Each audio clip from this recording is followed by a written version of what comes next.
art and music programs are mandatory. They should be mandatory that every single school, every single student gets exposure to both of them.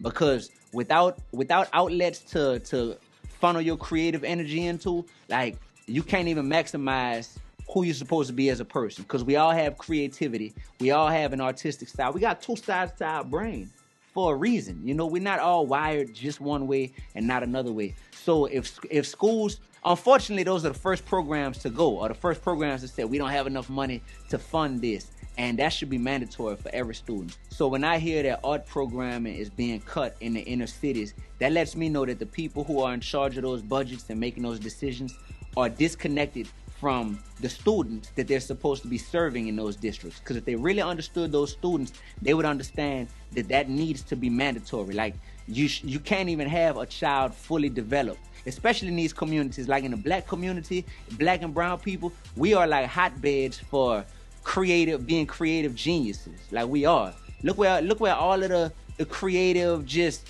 amazing, talent comes from. And honestly, it comes from not even having access to the resources that we need. We got people in New Orleans, we'll drum on the back of a paint can or something, and had the type of drums that Questlove is looking like, yo, I need to get some skills from this type of dude. We'll be tap dancing on Canal Street on the street corner in a way that I have Alvin Ailey's School of Dance saying like, yo, we need this person here. And we don't even have the resources. Imagine if your school was able to help foster that creativity in the arts and in music. You know what I mean? So it's mandatory. And it's just the wrong people in power sometimes. And man, so what we got to do to change that, we got to grind. The reason I think that these art programs are being cut, I think ultimately it boils back down to greed. My grandpa, that's my hero. My grandpa has always told me that greed is the main thing that makes people, be crooked in this life. And black and white people will come together if it's in the name of we're going to get some money together? All right, cool. They'll come together, but same thing, they'll come together and be crooked behind money too. So I think more than being a racist issue, I think it's a money issue, man. Straight up. Do I feel that it's by design that arts programs are being cut in underserved and underprivileged communities? Yes.